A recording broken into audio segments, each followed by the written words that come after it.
ये कहानी शुरू होती है एक तेजी से चल रही ट्रेन से जो अचानक बीच रास्ते में रुक जाती है, वो भी आधी रात के वक्त जब बाहर घना कोहरा फैला होता है। उसी वक्त ट्रेन के अंदर बैठे लोगों को अजीब अजीब आवाजें सुनाई देने लगती हैं। डर के मारे सब अपनी जगह पर खड़े रह जाते हैं। आगे इन लोगों के साथ क्या होता है ये जानने के लिए आपको मूवी के अंत तक देखना पड़ेगा। मूवी की शुरुआत में हमें रेलवे डिपार्टमेंट में काम करने वाला चेकिंग ऑफिसर जो दिखाया जाता है। दिन का सारा काम खत्म करने के बाद वो लॉकर के पास पहुंचता है। जो जब लॉकर के पास पहुंचता है तो उसे पता चलता है कि उसने सुपरवाइजर के पद के लिए जो प्रमोशन अप्लाई किया था वो रिजेक्ट हो चुका है। उसी वक्त उसका दोस्त डेविड वहां आता है। असल में डेविड खुद सुपरवाइजर होता है और उसी वजह से जो की एप्लीकेशन रिजेक्ट हुई होती है। फिर डेविड जो से कहता है कि आज रात की आखिरी ट्रेन की ड्यूटी उसे करनी होगी। जो के पास कोई चारा नहीं होता तो वो मान जाता है। इसी दौरान हमें एलन नाम की एक लड़की भी दिखती है। इसके बाद जो ट्रेन में चढ़कर अपना काम शुरू करता है, यानी टिकट्स चेक करने का काम। मूवी में अब कुछ और इम्पोर्टेंट कैरेक्टर्स से हमारा परिचय होता है। एक लड़की होती है केट, जो आज अपना टिकट घर पर ही भूल जाती है, इसलिए उसे नया टिकट लेना पड़ता है। जिस स्टेशन पर ये ट्रेन रुकती है उसका आखिरी स्टॉप होता है ईस्टबरो। इसके बाद हमें मैथ्यू और बिली नाम के दो और कैरेक्टर्स दिखते हैं। जब जो अगले कोच में जाता है वहाँ उसे नीना नाम की एक लड़की मिलती है। उसका बिहेवियर काफी इरिटेटिंग होता है, हमेशा गुस्से में और एटीट्यूड से भरी हुई। वहीं हमें एक उम्रदराज कपल भी दिखाया जाता है, जीड और जेनी। इनके साथ एक और आदमी होता है जिसका नाम एड्रियन है। जब जो अगले कोच में जाता है तो उसे पता चलता है कि एलन को भी आज इसी ट्रेन में ड्यूटी मिली है। असल में जो उसे पसंद करता है, लेकिन एलन को ये बात नहीं पता होती। वो जो से कहती है प्रमोशन का पता चल गया, लेकिन ज्यादा परेशान मत हो। इस तरह वो उसे थोड़ा दिलासा देती है। इसी बीच पॉल नाम का एक आदमी वॉशरूम जाने के लिए उठता है। जो अपना काम खत्म करके विंडो के पास बैठ जाता है। बाहर बारिश हो रही होती है और उसे देखते देखते जो की आंख लग जाती है। घने जंगल के बीच में ट्रेन अचानक रुक जाती है। तभी ड्राइवर स्पीकर पर अनाउंसमेंट करता है, व्हील में कुछ फंस गया है इसलिए ट्रेन रुक गई है। मैं जाकर देखता हूँ, आप सब परेशान मत हो। थोड़ी देर बाद जो आगे आता है तो देखता है कि कुछ सामान नीचे गिरा हुआ है। एड्रियन और एलन उसे उठाने में मदद कर रहे होते हैं। जो भी उनके साथ शामिल हो जाता है और तीनों मिलकर गिरी हुई चीजें वापस जगह पर रख देते हैं। उधर ट्रेन ड्राइवर बाहर निकलकर देखने जाता है कि आखिर ट्रेन इस तरह अचानक क्यों रुक गई। ड्राइवर नीचे उतरकर सारे व्हील्स को ध्यान से चेक करता है। उधर डर से घबराए हुए पैसेंजर्स को जो शांत कराने की कोशिश करता है। सब सोच रहे होते हैं इतने घने जंगल के बीच ट्रेन आखिर क्यों रुक गई। किसी को कुछ समझ नहीं आता। ड्राइवर इधर उधर खोजता रहता है, लेकिन उसे अब तक कोई रीजन समझ नहीं आता। जो लगातार पैसेंजर्स को काल्म करने के साथ साथ ड्राइवर से कांटेक्ट करने की कोशिश करता है, पर उधर से कोई रिस्पांस नहीं मिलता। उसी समय बाहर ड्राइवर को आखिर वजह मिल जाती है।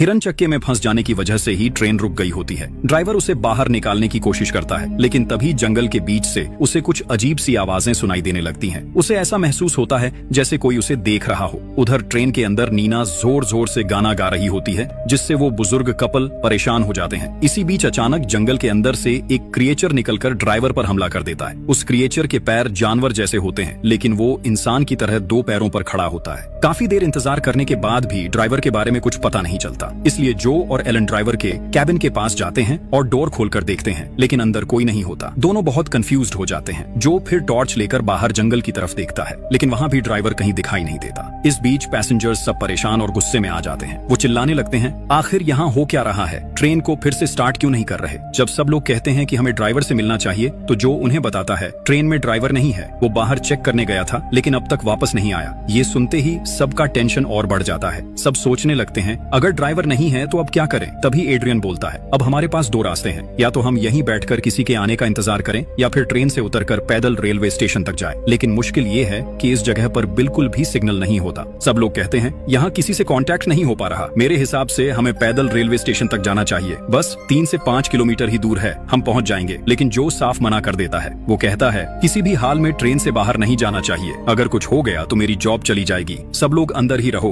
प्लीज कोई बाहर मत जाओ। फिर भी सब मिलकर उसे समझाते हैं ऐसे डरावने जंगल में ज्यादा देर रुकना सही नहीं है। जितनी जल्दी हो सके हमें यहाँ से निकल जाना चाहिए, वरना सेफ नहीं रहेंगे। आखिर जो मान जाता है और डोर खोलकर सबको बाहर ले जाता है। तभी दिखाया जाता है कि कोई इन सब पर नजर रख रहा होता है। सब लोग जंगल के रास्ते रेलवे स्टेशन की ओर चल पड़ते हैं। चलते चलते उन्हें कई अजीब आवाजें सुनाई देती हैं। ऐसा लगता है जैसे कोई पेड़ों के पीछे छिपकर इन्हें देख रहा हो। जो और एलन आगे बढ़ते हैं और देखते हैं कि उनका ट्रेन ड्राइवर वही, उसका शरीर बीच से फाड़ दिया गया होता है। ये दृश्य देखकर सबके होश उड़ जाते हैं। सब लोग डर से कांपते हुए वापस ट्रेन की तरफ भागने लगते हैं। तभी जंगल के बीच से एक भेड़िया जैसी तेज डरावनी हॉलिंग की आवाज गूंजती है। सभी किसी तरह भागते भागते ट्रेन के अंदर पहुंच जाते हैं। लेकिन जब वो बुजुर्ग कपल जीड और जेनी धीरे धीरे चढ़ रहे होते हैं, तभी वो क्रीचर अचानक जेनी पर झपट पड़ता है और उसके पैर पर काट लेता है। किसी तरह सब लोग अंदर खींचकर डोर बंद कर देते हैं। मैथ्यू विंडो से बाहर झांककर देखने की कोशिश करता है कि वो आखिर कैसा क्रीचर है। उधर एलन घबराकर जेनी के पैर से बहते खून को रोकने की कोशिश करती है। सब लोग अपनी जान बचाकर चुपचाप बैठे रहते हैं। तभी अचानक वही क्रीचर दोबारा आकर ट्रेन पर जोर से टकराता है। उसके डरावने पंजे ट्रेन की दीवारों को गहराई तक खरोंच देते हैं। सबके दिल डर से तेज धड़कने लगते हैं। कुछ देर बाद सबको एहसास होता है कि वो क्रीचर अब वहां से चला गया है। माहौल थोड़ा शांत हो जाता है। फिर जो ड्राइवर के कैबिन में जाकर रेलवे स्टेशन से कांटेक्ट करने की कोशिश करता है, लेकिन कोई रिस्पॉन्स नहीं मिलता। तभी बिली वहां आता है और कहता है,